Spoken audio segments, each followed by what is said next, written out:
Hello everyone, আসসালামু আলাইকুম। সবাইকে ঈদ মোবারক। দেশে বিদেশে যে যেখানে আছেন সবাইকে ঈদ মোবারক। আশা করি সবার ঈদ অনেক ভালো কাটছে।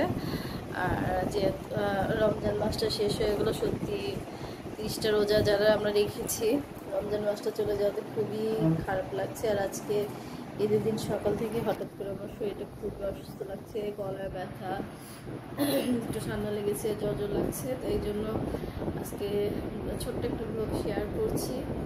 সবাইকে ঈদের শুভেচ্ছা রইল।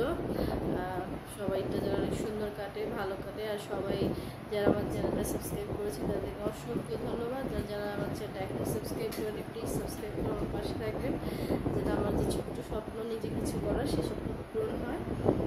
তো আজকে কী কী রান্নাবান্না করলাম সেটা আপনাদের সাথে শেয়ার করব। রান্নাবান্না করছি, আলহামদুলিল্লাহ আমার গরু মাংসটা রান্না হয়ে গিয়েছে। আর দেখতে পাচ্ছেন খুবই সুন্দর একটা কালার হয়েছে। এখানে 1.5 কেজির মতো মাংস আছে। আমি আলু দিয়ে একদম হালকা ঝোল ঝোল করেছি। আর খুবই সুন্দর একটা কালার হয়েছে আলহামদুলিল্লাহ। তো বাকি রান্নাগুলো আমি করে নিচ্ছি। এই হচ্ছে আমার ঈদের রান্নাবান্না। হচ্ছে বাকরখানি বা শুকর রুটি আমরা বলি, শুকর রুটি, সেমাই। আর এখানে আমি একটু লাচ্ছি সেমাই ভিজিয়েছি। তারপর এখানে চিংড়ি মাছ ভুনা করেছি। আর এখানে এই যে মুরগির রোস্ট রান্না করেছি। আর এই যে গরুর মাংস। আর যে ছোটো সংসারের আমাদের রান্নাবান্না।